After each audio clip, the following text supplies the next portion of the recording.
Hello and welcome to the next episode of the Powerless Podcast. In this episode, I talked to Taylor Bickett, who is a singer-songwriter out of Nashville, Tennessee. This is the second time I've had Taylor on. Definitely make sure to go check out the first episode where we delve into her start as a musician, where it all came from and coalesced for her doing this as a singer-songwriter out of Nashville. We talked at length about a few of her earlier songs, as well as The Crime, which is a very social commentary-heavy song on gender-based violence, misogyny, rape culture, and things of that nature within our society. This time around, we talked at length about her two latest songs, which are Firefly Collector and Wild Dogs, which will both be on her yet-to-be-announced album, which we talk quite a bit about the similarities and differences of her approach with collaborations and songwriting for doing a full record as opposed to maybe doing a collection of singles that she's been doing for the last couple of years. It's absolutely fantastic to talk to Taylor. These conversations are some of my favorites that I've done over the last year or so, getting to know Taylor through these conversations and kind of breaking down music with her. I always love when someone's on that's very, very conscientious and enthusiastic about their songwriting from a lyrical perspective, so we dive into that quite a bit. It was really fantastic to pick her brain on this, and I hope to do the same when the full album comes out. Both Firefly Collector and Wild Dogs are confirmed by Taylor to be on the record that'll be coming out later this year, so there's definitely sort of like a preview into what you can expect from the record, as well as not quite seeing the full picture, and I'll be excited to kind of hear that as it gets rolled out over the next couple of months. With that, we'll get into the episode. Just before we do that, make sure to follow on all social media at The Powerless Pod. Email me at thepowerlesspod@gmail.com if you like what you hear, if you have constructive criticism, if you want to be on the show, if you're a musician, activist, journalist, political commentator, producer. I've had them all on here, had authors on as well. Definitely check out the back catalog if you like this conversation, if you like to hear people break down their music, especially if it's from a social or political commentary lens. That's what I really like to do on the show as much as I can. But there's also plenty of other episodes that are just about music and shooting the shit with musicians and having a good time talking about why we love music so much. This one's definitely that to a big degree. Make sure to go support Taylor Bickett. The easiest way to find all that is just to go to Taylor Bickett. That's TaylorBickett.com. That's where you can find all of her social media platforms that she uses, as well as her tour dates, as well as announcements that she has, finding her music, etc. So definitely find her there. And with that, we're going to get into the episode breaking down both Wild Dogs and Firefly Collector, as long as a whole wide-ranging conversation with Taylor Bickett on the Powerless Podcast. Thanks so much. A barefoot kid, a bygone backyard, a tree to climb to see the sky, the naked stars, a lightning bug caught in a bell jar. He'd watch it blink until it went dark. Can you hear me okay? Yes, I can. Hi. How are you doing? I'm good. How are you? Good. It's good to see you. Thanks for having me back. Yeah, absolutely. Yeah, I meant to look back. I should have looked back at the date, but it wasn't that long ago. Hang on. Before I get going here, I want to see when this last episode was. It may have been about a year ago. Yeah, I think it's longer than I thought it was. We talked about The Crime, which came out last March. So I think around this time, which is crazy. That went really fast. I like to have returning guests on, especially when I enjoy their music as much as I enjoy yours and kind of follow what you do. And it's always funny to me. I'll always think it was like a few episodes back, like it feels like it was like a month or two ago. And it's like, no, it was an entire fucking year. Like I'm getting old fast, I guess, but I'm here again for a return guest of the show, singer-songwriter Taylor Bickett. When I talked to you last, you were in New York City, but I'm guessing you're back in Nashville when you sent me Central Time, right? Is that fair to say? Yeah. Yep, I moved back to Nashville. That's right. Awesome. Well, I'm happy to have you on. What I thought we could do today is I do my usual shenanigans with this stuff and then talk about the last couple of songs you've had release and kind of really break those down. It seems like there's a through line with kind of how you've approached things lyrically. Since we talked about The Crime, I think there's a lot of cohesiveness with the last two songs you've put out in that vein from what I could see what the songs are about and everything in between, but I'll let you talk about that, not me. But in general, you had kind of, if memory serves me right, when we last spoke, you were kind of right in the middle of what was, I think, your first headlining tour, if I remember right? Kind of, that was a year ago now. You've been doing some other touring. I know you're going to be opening up for some artists and things of that nature going on. You've got a lot on your plate for a solo artist that's independent. What's kind of that experience been like, kind of going from someone that's working a lot of your songs, probably doing a lot in the Nashville space, pretty acclaimed songwriter in that sense of things. But what's it kind of been like for you to play these songs over and over again in a live setting? Are there favorites that you've had that you didn't think would be the case when it comes to fans or yourself when you're performing? And just kind of like, what's your reflection been as someone that's going more on the touring more consistently as an artist?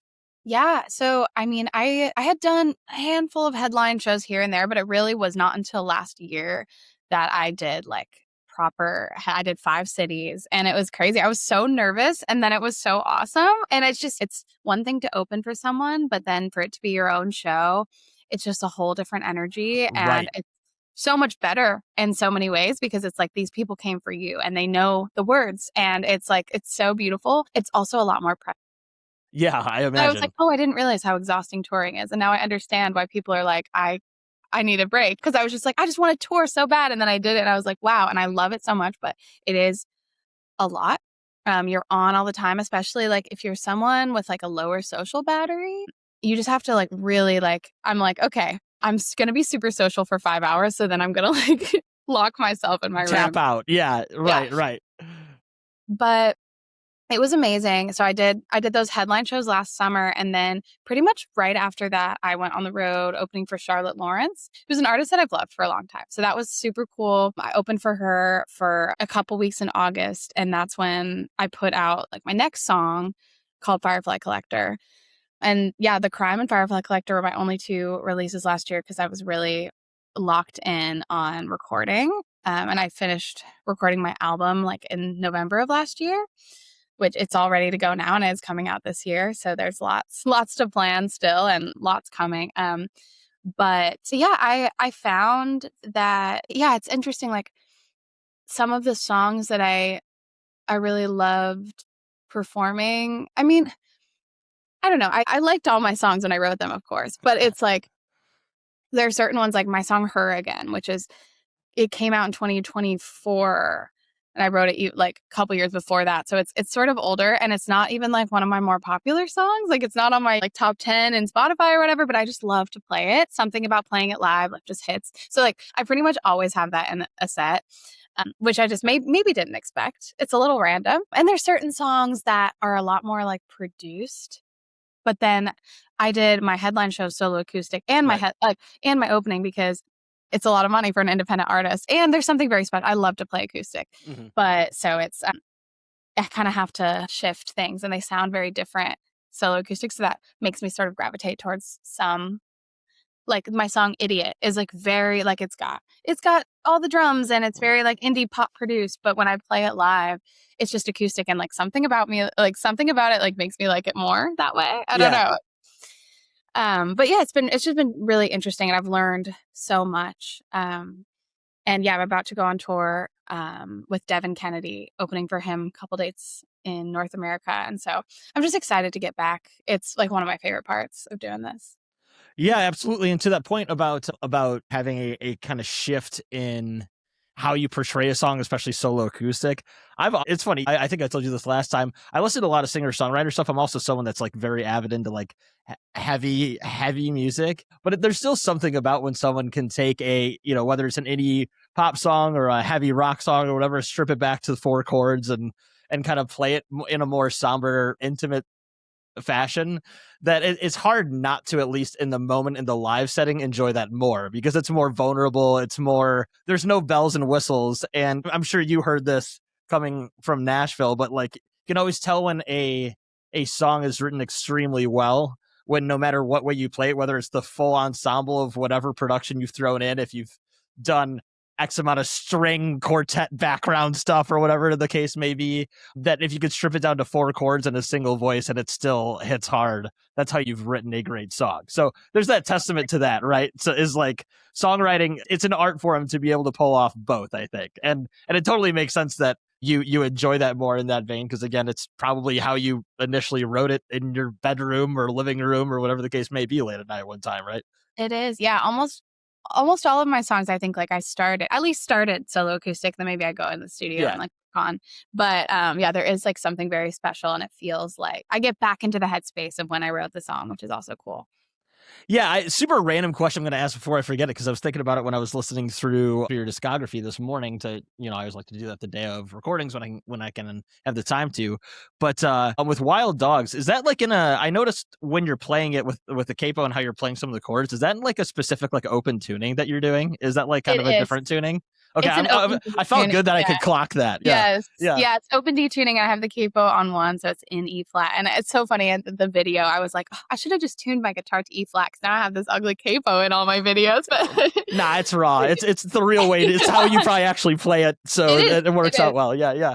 No, that was fun to kind of notice that. And I love when people can kind of. There's something about the voicings of chords when you can kind of play a song like that it just kind of gives it like a nice, interesting flair. And who cares if it's what capos are for? So you can do open tunings with every single song. That's the way to go. I actually, a lot of my songs, because when I'm playing solo acoustic and it's like, it's a one-woman show, like I'm not switching guitars, like I'm usually just like grabbing my guitar and getting on a plane, so it's like I'm trying to make it as simple as possible. So I do play a lot of, even whether I wrote them in open or not, if I can convert them, I a lot of times just try to stay in open D, because I'm not like the super proficient guitarist either. I got my chords, and so it really is helpful, because you can kind of capo wherever you need to go. I really like that tuning. There's nothing better than being able to do the one chord with just like complete open strings, and it sounds fabulous. You can fix your hair if something happens. Yeah. Having a free hand can be very valuable. Oh yeah. That is something that is underappreciated for people that haven't played live before, for sure. No, it's great to hear that the live shows have gone well, that you've been able to kind of finagle things in that fashion, that you're happy to go on. As someone that used to do a lot of live shows and stuff like that in the past, I can empathize with the social battery. It's funny, a lot of people think when you go on tour that like you're going to want to do these after parties or go out to a bar afterwards, especially as I wasn't the lead singer, so I could get away with that if I really wanted to and have like no voice the next day and it'd be fine. But it's just overwhelming, man. It's being social and doing a job at the same time and being on top of your game. And then it's like, I'm good, man. I need like a movie and to go to bed at 9 p.m. Right? Like that's, or as soon as the show's done. Yeah, right? More like 1. Yeah, and then yeah. You want to go out after that? Are you kidding me? No, I'm very lame on tour. Yeah, no, that's the way. That'll save your voice as well. So that's the right way to go. Well, with that, I kind of want to get into. I was going to do some of my usual first out of the gate shenanigans. Well, let's get right into the songs. I know, like I said, as you said, we talked about The Crime last time. That's how I first found out about your music, and it was not that you've been someone, I would say, that they come off as like a very introspective or personal experience, but can kind of come off as like social commentary still with a lot of the songs you'd released in the past, especially on your 2024 EP. There was definitely some songs in that vein. But I did notice both Firefly Collector, which, you had put out, I think it was on Instagram, or I saw it on Genius is where I saw it, but kind of describing the connection between collecting fireflies and kind of how that can relate to how you feel someone kind of taking bits and pieces of you, and I'm paraphrasing here, but that's kind of like just what you talked about. And Wild Dogs is very much in that same vein too. So I guess since The Crime, or maybe these were written around the same time, you can kind of give the chronological order there. But is that something that you, with both of these songs being very pertaining to kind of like, they feel introspective and personal, but also it can definitely be shown as like, I would say, connections to sort of what you talked about in The Crime a little bit of like, not necessarily all directly to gender-based violence, but definitely like social dynamics and definitely like sexism and things of that nature, while making them have a lot of imagery and things of that nature. Is that something that you consciously focused on going forward with The Crime, Firefly Collector, and Wild Dogs? Is that something that just came out from personal experience? It just kind of feels like a definitive slight shift from like the previous music you had released, if you get what I'm saying.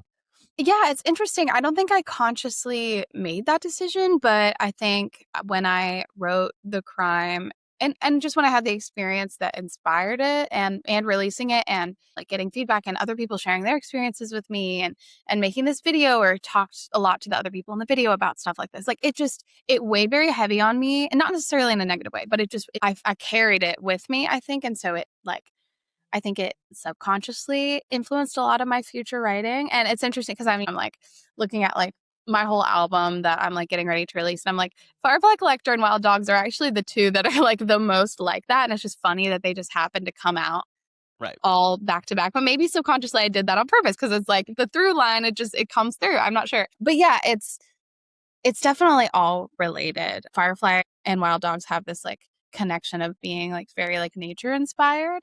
which is also a coincidence. I just found myself in that phase of my life. They were written like 6 months apart or something. So not necessarily like super close together, but I found myself inspired by like, I think I was trying to get to the bottom of like the human condition, like, aren't we all? But I was very interested in that and like humanity and like anthropological things like evolution and just like how we got here as humans and how we interact with each other. I was very interested in that. And it led me, funny enough, to like think a lot about animals. Cause I'm like, okay, we're animals, but what makes us different from other animals? And like, I think maybe that's why I was drawn to those metaphors. And yeah, I was working through a lot of feelings about being a woman in the world. And they're not like only about being a woman, but I am one. And so I feel like it naturally just comes out in the songs. And yeah, I think Firefly Collector and Wild Dogs have a lot of similarities, and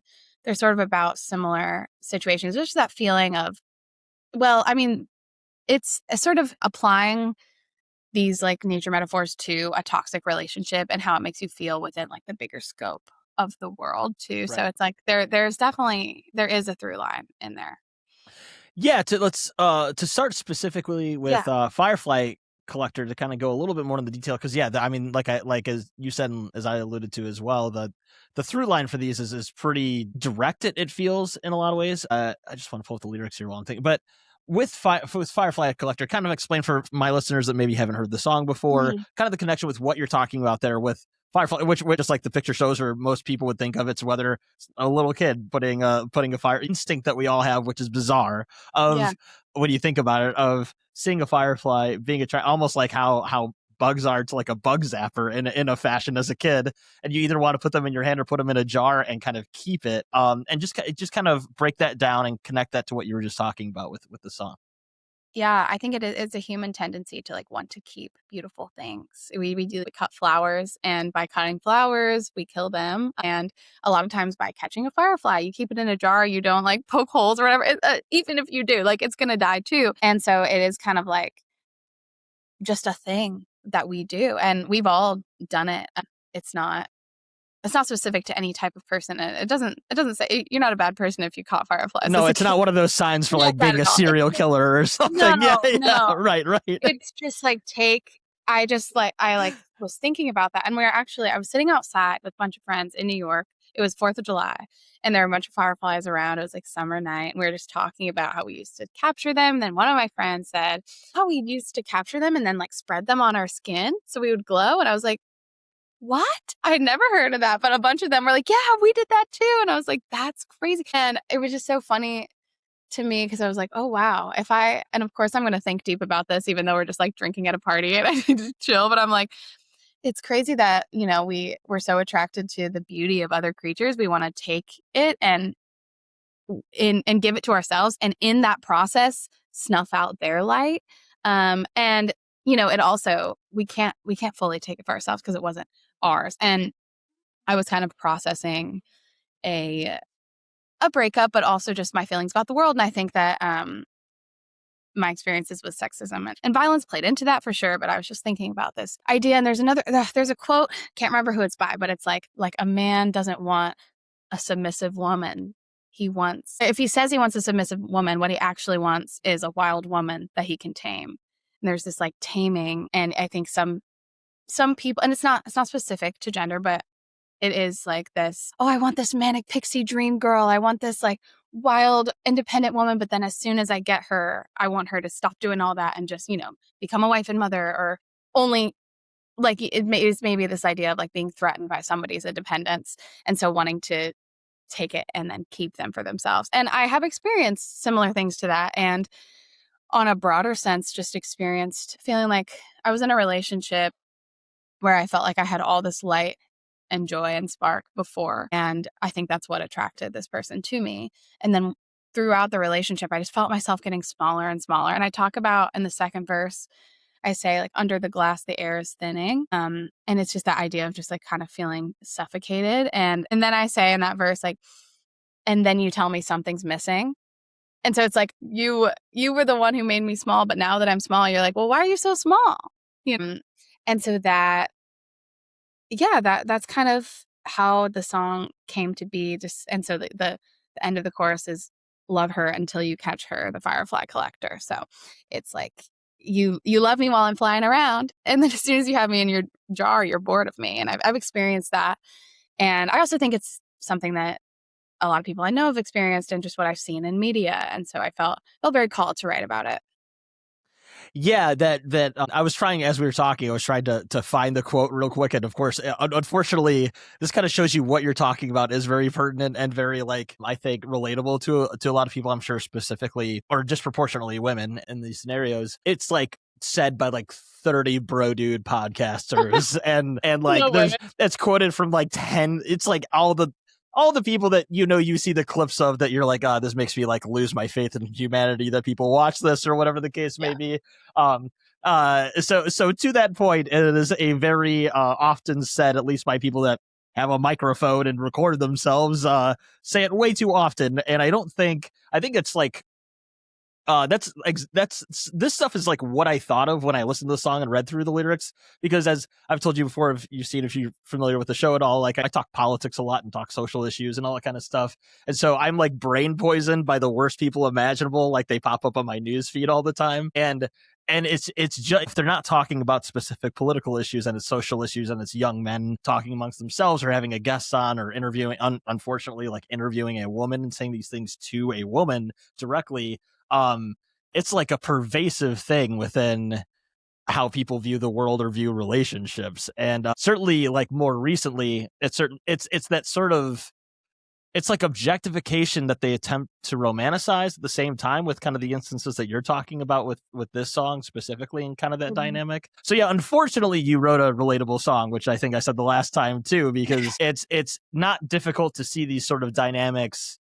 unfold with like friends you have or whoever else that, like you said, someone gets attracted to them because of their personality, because of their liveliness, and then that exact person is who strips that away from them and then is mad that they've changed, right? Like that is an uncomfortable but very pervasive and popular truth, I think, for a lot of people, right? Yeah, definitely. With this one, with this one as well, the other thing I wanted to kind of look at with this one too is like the kind of vibe of this one feels like, obviously the crime, when we talked about, that's a very somber, serious, meant to be very fixated, like the emotion is connected to the music. For this one, it does feel a little more like, if you weren't diving into the lyrics, it is a little bit more of a catchy jam. Was that something that you wanted to kind of do a little bit with the next song that you do in this vein, to where it's not, I'm not, the crime, as I've told you, is my favorite song you've made, but this, to kind of still have a song about these topics, not be like quite as somber. Well, Was that kind of obviously intentional? heavy. Yeah. Are you talking about Firefly Collector? Yeah.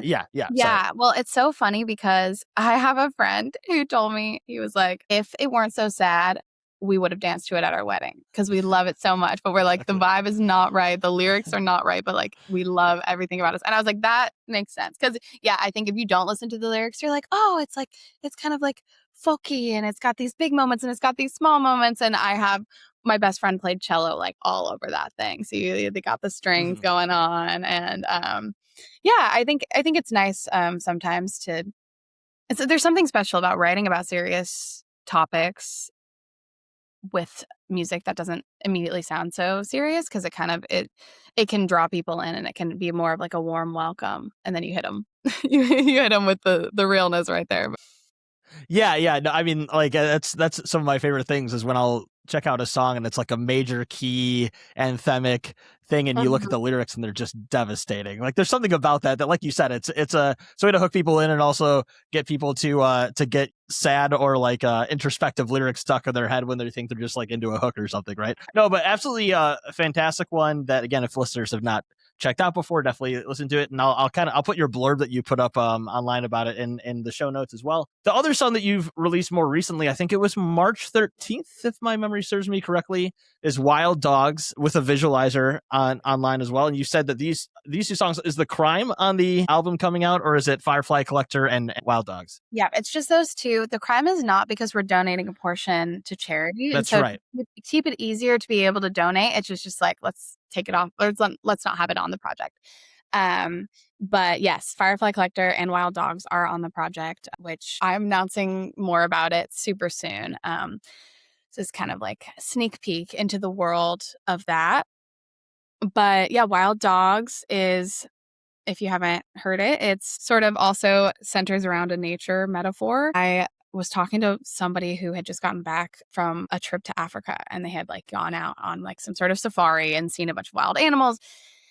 And they told me, they were like, it's so interesting. Wild dogs out there eat their prey alive. Like they don't wait for it to die. They don't kill it immediately and then start eating. They just start eating. And I was like, wow, that's intense. And like, I know it's so violent and it seems so cruel, but like that's just nature. And there's like a beauty to it, even though it's kind of disturbing. And I just could not get that out of my head. And it was just like in a very casual conversation. But later that night, I went home and I looked it up, like just Googled, like, why do they do this? And I found out that the reason they do that is because they are nowhere near the top of the food chain out there. And so they have to get in and get out as soon as or as quickly as possible. So they are like wasting no time. They're eating as fast as they can. They're running away before like the lions show up and just like demolish them. So I was like, oh, that's interesting.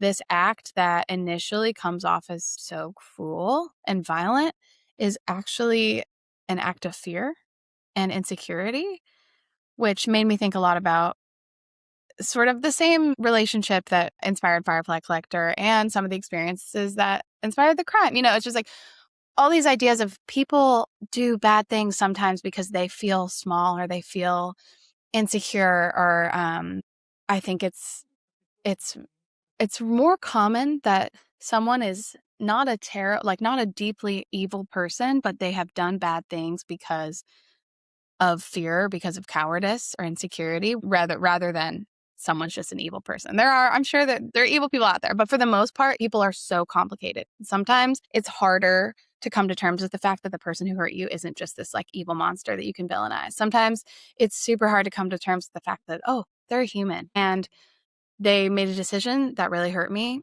and it does not excuse it, but it does contextualize it. And it requires a lot of empathy and also like understanding. And that's really hard to do to someone who you just like are pissed off at, or who really hurt you. And so that is kind of what took me through the thought process that led me to writing Wild Dogs. And the chorus, I say, I don't want to think you a vicious creature. That's the end of the chorus. And it's not like, I don't want to think that you're not capable of evil. Or sorry, I don't want to think that you're not capable of bad things, because that's not the point. The point is that you are capable of good and bad, and you chose bad, and I have to live with that. You have to live with that. And I'm not going to give you this like superhuman power by saying you're this evil villain. You're not. You're a human, and you hurt me. And it's like, yeah, you're not this huge looming monster. You're like a scared little bitch. That's what what I always say. And I played this a couple times on my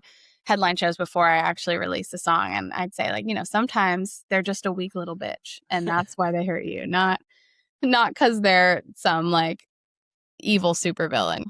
Yeah, I think that's in some ways for a lot of people a harder pill to swallow than the reality, right? Because if you accept that a person that's really wronged someone in whatever context, whether it's a family member or someone in a relationship, etc., it's easier to view them as like this ominous evil entity that the only thing you can think of them is that they're fucked up and that they're terrible and all that, when that's not, like you said, if I throw a percentage out there, it'll be too high or too low, but a vast majority of people, it's a whole bag of things, and it can be the circumstances they're in, or the dynamics, or the incentives that they have to make a certain decision, or whatever the case may be, right? And I think it's harder to come to grips with that, and then also, as you're alluding there, still kind of like accept two things at the same time. We don't like to do that anymore. We like very binary one-track thinking, especially in the age of social media and influencer culture and all that, where we're like, it's okay to view someone's humanity and tell them to go fuck themselves at the same time, right? Totally. That is totally what it is. And I think we do see it a lot with like a cancel culture. It's like one person has one experience of a person and suddenly it's this person is evil. Under no circumstances can they ever be redeemed. And that is the black and white thinking that we have. And it's easy to do that, especially with an ex. Oh my God, it's so easy to just be like, fuck that guy. Like it is so much harder to like hold in your hands the fact that like they did bad things, but they're learning, or they did bad things, but they were going through this or whatever. And it doesn't, I'm not talking about excusing behavior. It's just like, you have to, I think it's so good for your own healing to be able to see that. You can't truly move on if you just have this like anger in your stomach. Even if you think you're over, like it will come out and it will poison you from the inside. And I think like it's very important to be able to have that empathy and like embrace that complexity in people. Yeah, and I think there's a little bit to that as well, where like I don't know, I think it's almost letting people off the hook in a sense to say like, oh, you're just a bad person, not that you, because that's saying they don't have the capacity to You're change, irredeemable. or that, or it's almost like it's a weird. I'm not saying this the best way, but it's almost like you're removing agency because they're just like a bad apple or a bad seed or something. Not that they made decisions that they could have easily not made, right? Totally. And in that same vein, it's hard, like you said, it's hard to move up, because I think a big part of that can be a struggle for people. And again, this transcends just beyond relationships too, is just relationships, friendships, etc. Like I said earlier, is that then you have this tendency to like view every aspect of your life from that chapter as bad, or not necessarily like appreciate good things that you had in your life during those experiences. And that's its own sort of like letting those people own you at the same time, right? It's kind of like the joke that people would say about addiction, of like when people, instead of living fulfill or like changing their views and like finding a fulfilling alternative, your entire life becomes about not doing something or not. It's that kind of dynamic where instead you're making everything about hating that person rather than moving on with your own life and appreciating parts of that is difficult to do when you've been wronged by someone, right? That's kind of a convoluted, shitty thing I just said there, but you know what I'm saying? I do. Yeah. It's like, it's assigning power to people who don't deserve it. Mm-hmm. And why should they have power over your life? Like it's, they're not like, there's a lyric in the bridge where I say, I don't want to think the devil of a small man. Like, why am I making you out to be like Satan? Yeah, like yeah. you're just a guy who hurt me. And now I need to move past this. I can't live in this like, oh my gosh, like this impossible, enormous evil has happened and there's no moving past. It's like you have to be able to like zoom out and be like, that is just a fucking dude. And like like I can see that he is a person and was going through stuff and whatever, and also be like, fuck you. Leave me alone. Yep. Those two things can exist. Speaking of the bridge, I meant to say this about this one too, because my favorite line from this song is the first line of the bridge, which goes along with the one that you just said, but of the don't want to think a predator of a parasite. I was like, man, I'm mad I didn't write that one. That's a good one. Yeah, when you can get a one-liner like that could like get somebody to, that's like there's a lot said in a few words there. That's a good one, because instead of viewing somebody as in the story that you're giving like a lion when they should be a wild dog, instead of viewing them as like a serpent, they're a leech, right? Like it's like the same kind of deal, right?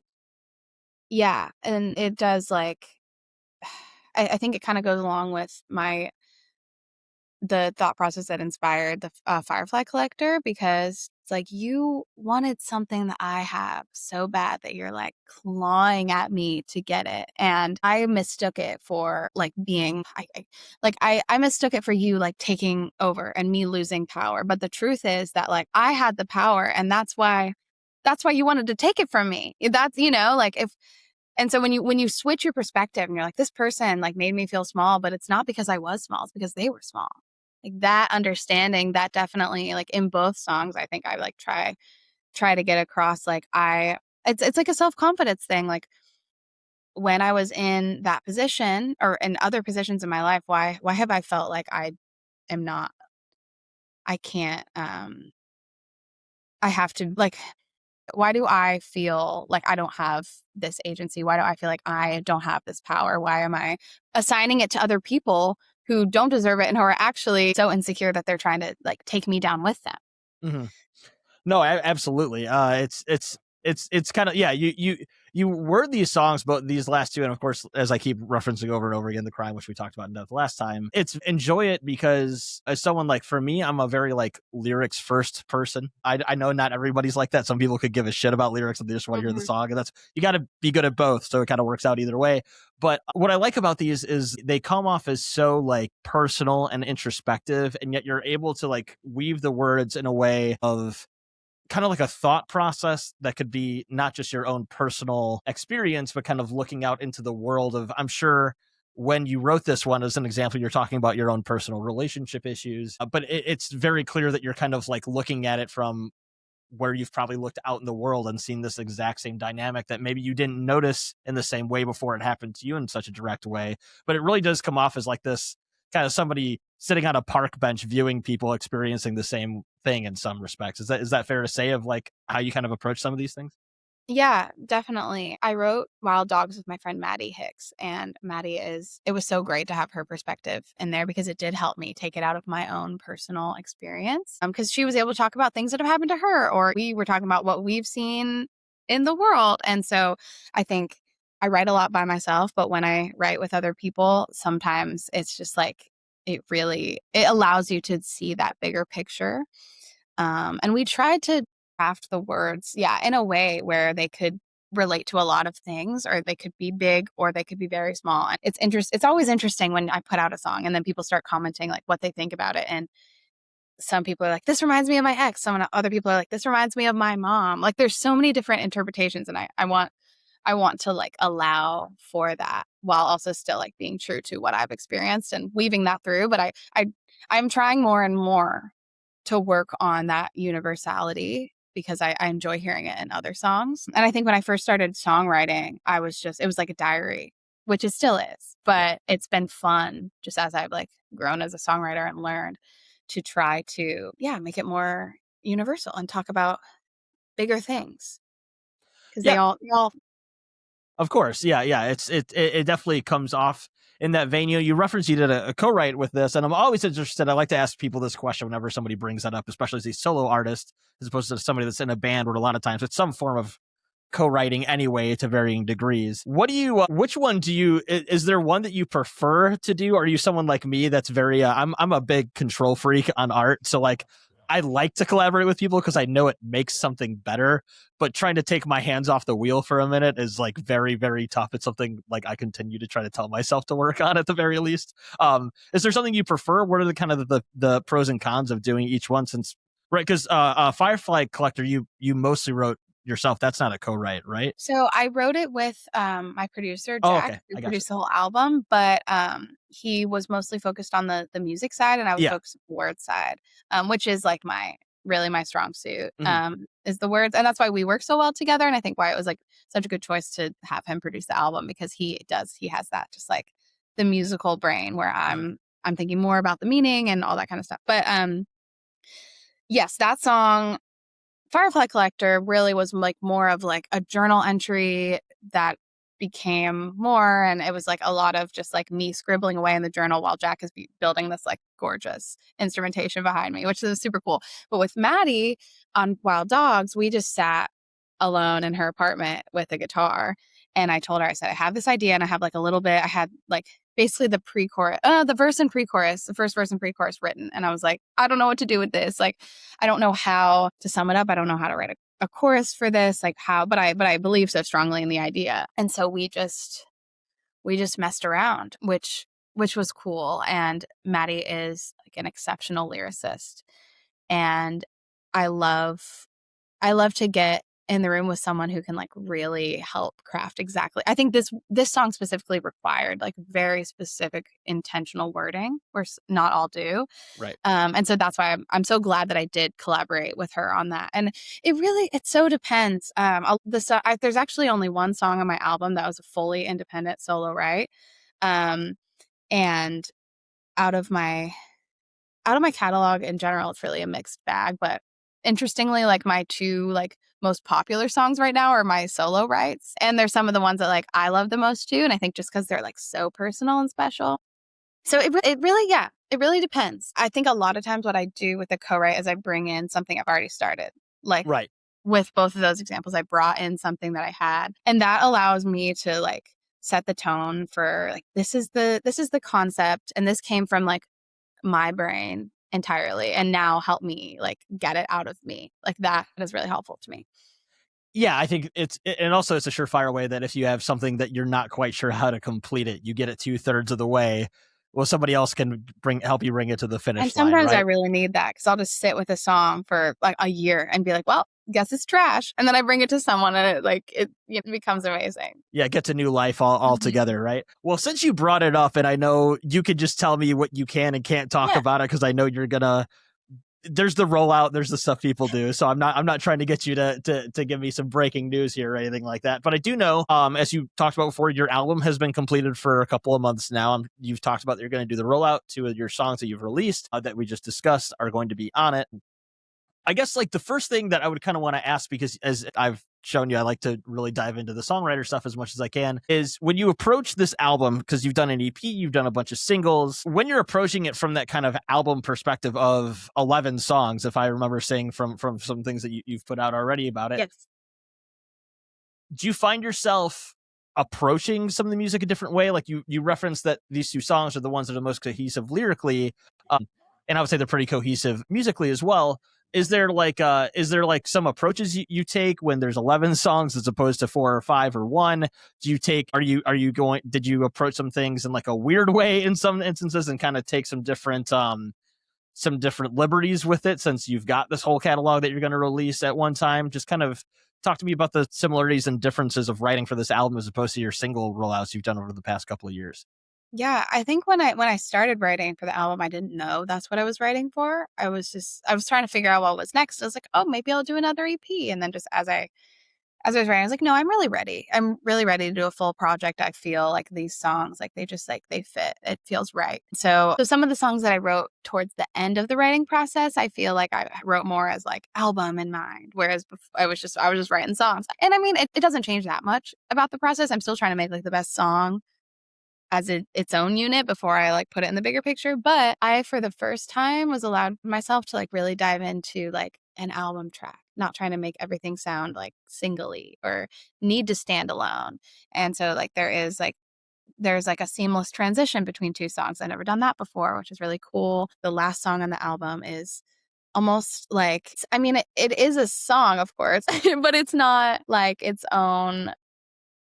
It's not hooky. It's literally like a verse, and then I guess you can call it a chorus, but then the song's over. So it's like it's just is what it is. And that is really fun because I come from like a more pop world where I have like this like formulaic pop writing. So it's been really fun to like be like, oh, you can do whatever you want, or you can totally cut a section. You can make this song 4 minutes and you can make this song 2 minutes. Like there's no rules. And I was getting super caught up in that before because I was like, this has to work as a single, and then I'll release an EP that's really just a collection of singles. Never before had I written for a project. And then once all the songs were written, I think the difficult part became, oh my gosh, producing them all at once. I'd never done that either, kind of do one at a time.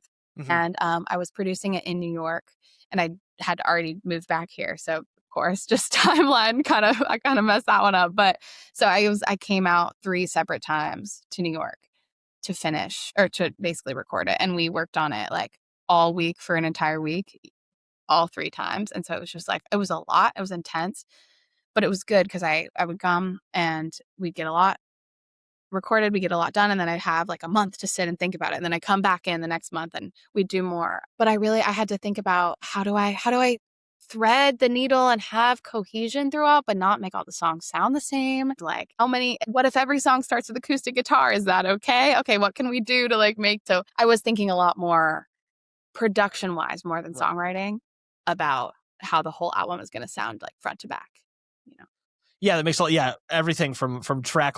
I'm sure everybody's different. Maybe this was pretty easy for you, but track listing, if you're trying to do that kind of like seamless flow between songs, or what's the ender, what's going to be the opener, the first thing people hear when they click on this release on Spotify, or if they purchase it in whatever vein or whatever the case may be, like those kinds of bells and whistles that you don't have to think about for a single at all. You might with a single too. I mean, you've got cool art with a lot of yours, but like with a single too, it's okay to just like use a picture you've got, or like kind of edit something together. Firefly Collector photo, my dad took it on his iPhone. And it looks great, but it works. And I mean, you could get away with that with an album too. I'm not saying you can't, but like, all these little bells and whistle things, from track listing to transitions to production in a broader sense to make things cohesive, it can get maddening, especially, I mean, 11 tracks is like a very, that's a very full record. Do you enjoy the kind of bells and whistles aspect of it, or do you kind of wish you could just like, if you could, give that to somebody else and tell them to take care of it? Yes, I wish I could give it to someone else. It gives me so much stress. I think like I'm like the music thing is my thing. Like photos. I also like, I don't feel the most comfortable on camera. I've gotten so much more comfortable just through being an artist, but that's not like my calling. I would never be a model if I weren't a musician. Like it gives me anxiety to be on camera. And so it's like, oh my God, I put off planning the photo shoot, and then the whole day of the photo shoot, I'm so stressed out, I want to vomit. But we actually just did the photo shoot a couple days ago for the album, and oh, cool. It was so cool. I was so happy I made it just with like some of my friends, and we worked so hard on like building this whole set. I'd never done that before. No experience in set design, but like, hey, it's DIY. I can't pay a set designer. We had to figure it out. And I was so nervous that the vision was not going to translate. I had this whole Pinterest board, and I was like, it's going to be a disaster. And we spent like 6 hours trying to figure it out. But then once it clicked, and you get the lighting in there, and having like a super talented photographer is also like key. That can make it a lot easier. Sure can. So that it's one of the first times I think that I've just felt like I haven't even gotten the photos back, but I'm just like, oh, I feel really good about that. It's amazing to have an artistic vision and see it executed. I see that all the time with music, but it's rare that I get to experience that with physical media or visual art. So that was really cool. So I would say normally it scares me and I hate it, but I'm kind of coming around. Yeah, I mean, you'll love the product. It's the marathon to get there that I think gives you sleepless nights and slight panic attacks, right? but no, I'm excited to hear it and excited for the rollout for all of that. Again, just giving us what you're willing to give people before the official is there anything you can say about kind of like some things that influenced the record, things that you kind of that were brought to the forefront for you when you were songwriting? Speak to it as broadly or as specifically as you want to. Yeah. Well, it's interesting. I wrote this album very like all over the world, basically. I did a couple songs in Nashville, a couple songs in LA, a couple in New York, a couple in London. So it's really like, I think it's like all these places that I've spent good chunks of time in my life, and writers that I've loved working with, having all those influences, I think made it really cool. And it's also a testament to how I've spent the past couple of years of my life, like really all around. I've just been like, well, it's a big theme of the album is just like sort of, I mean, there's a line in Firefly Collector that I always am quoting to people to explain sort of this like main idea of the album. And it's like, I long for peace, but run to chaos. So it's this dichotomy of safety and adventure and, security and experience and all that. And I think a lot of the songs sort of like toggle that line. And so it makes sense that I wrote it in a bunch of different places because I've been like exploring and trying to figure out what I want my life to look like and where I want it to be. Yeah, it was such an interesting process, and it consumed my life for like 2 years. I'm like, whoa, it's done now? What? And I have to write more. That has been weird. I'm so focused on this album that I've been like really taking a backseat from writing. So I am excited once I start rolling it out to like start really getting back into writing and, be able to talk about what I'm doing right now. Cause it's also like, it's a moment in time, and it will always be. I'll always like listen to it and look back and be like, oh, this was such like an encapsulated moment in time. I think that's a missed thing from like the average listener for music like yours or anybody else that takes a lot of care to their lyrics. Is by the time it's out, a lot of these some of these things you've written about will feel like a past memory for you, for like you said, from a couple of years back or more or whatever. But then to the listener, it feels very like urgent and in the present. Which, of course, if you're a good songwriter, then it'll still feel that way regardless, right? But like for the artist, it's so funny how often people I mean, you always appreciate the songs, but between listening through it over and over again for the mixing and the production and the track listing and then getting things together like you were talking about for visual art, you're not sick of the release at all by any stretch, but you can kind of be sick of the songs, like when you're supposed to be selling them to everybody else as this new thing. That's always kind of like the curse of production and being a songwriter. But it's a bad curse to have when you get to kind of release your debut full length record as well, right? Right. Yeah, I totally feel that, but I'm really trying. I'm trying to remember that it is new to people. Like trying to put myself in their shoes, even though I'm like, oh, this damn song again. I'm like, they've only heard this maybe once. Maybe you posted it once. Like to you, you've played it 60 million times, but like you're not annoying posting it again. Like, right. It's going to find a new person every time. That's like the internet too. Every single person is not seeing every single thing you post. So you kind of just have to like relinquish control and just hope it gets to who it needs to get to. Yeah, that's my favorite thing with online marketing is you'll always see one of the reels, whatever, there's like 10,000 social media platforms you have to post things to nowadays, but where you'll see a comment from someone that clearly follows a given artist or whatever, and they're like, you're posting the song 30 times. When are you going to post it? It's like, well, it's not for you, buddy. You found it. I'm trying to get other people to check out this song. Like scroll fast. It's okay. It's already in your playlist. Yeah. This is not for, you're not supposed to listen to the 30-second clip of the song you already have saved on your playlist. Right. Like this is for other people. But you know what? When I love a song and I see someone teasing it, I watch the video every time. So exactly. It's like maybe it's annoying to you, but somebody's enjoying it. Yeah, and like I said, at the end of the day, it's not that serious. They could just scroll past without making a comment. But this is the age of love to make comments. Yeah, people love to be haters, right? Well, Taylor, thanks for breaking all of this stuff down. I'm really excited for the record. I'm sure all your fans are and listeners are as well. We'll be anxiously awaiting the details on all that, so I won't ask any more on those specifics. But I do know to kind of close things off here, and thanks for your time today. I really appreciate it. As you said, you're going on tour opening for Devin Kennedy, starting off in Toronto. You want to give people, I mean, I've got the list. I'll put it up on the screen for the recorded end of things, but you want to tell people where they can find you over the next couple of months or so and what you got going on, and then we'll leave it at that. Yeah. If you want to come to any of my shows that I'm doing in North America next month, if you just go to taylorbickett.com/tour, all the info will be there. And you can also find me on social media on Instagram at Taylor Bickett, on TikTok at Taylor Bickett Music. But also, I think just Google my name. My last name's B as in boy, Ickett. I'm around. You'll find me if you want to find me. Yeah, and definitely for listeners again that haven't checked out Taylor's music before or followed her, definitely do that so you can kind of see what's going on with an album that will be, we know, at least dropping at some point later on this year. So kind of make sure you follow there so you can get the updates. And of course, all of those links will be in the show notes below for the edited side of things. We're going to play, of course, on the recorded end of things, the newest song, Wild Dogs, from Taylor Bickett on the Powerless Podcast. Thanks so much for your time. I really appreciate it.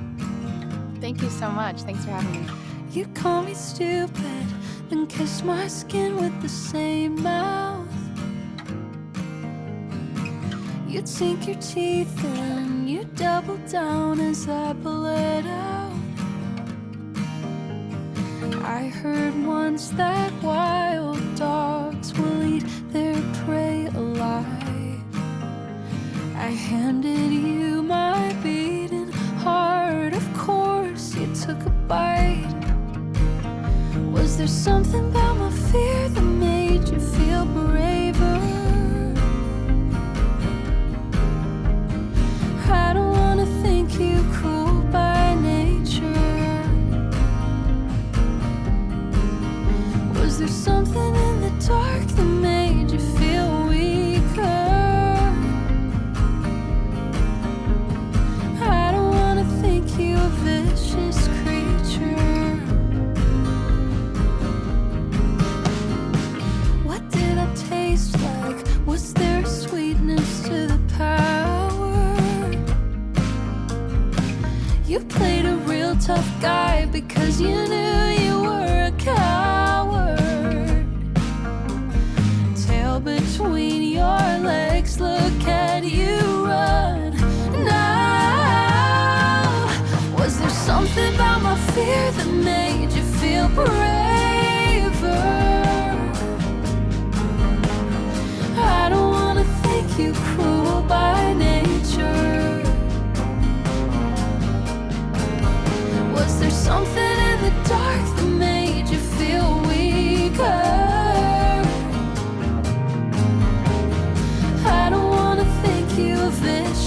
creature. Don't wanna think you, don't wanna think you, don't wanna think a predator of a parasite. Don't wanna think the devil of a small man. Don't wanna sharpen the claws of your pride with my blood running over your hands.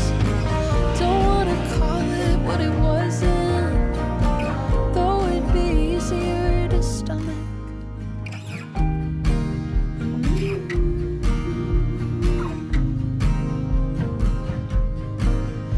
Was it something about my fear? Did it make you feel brave?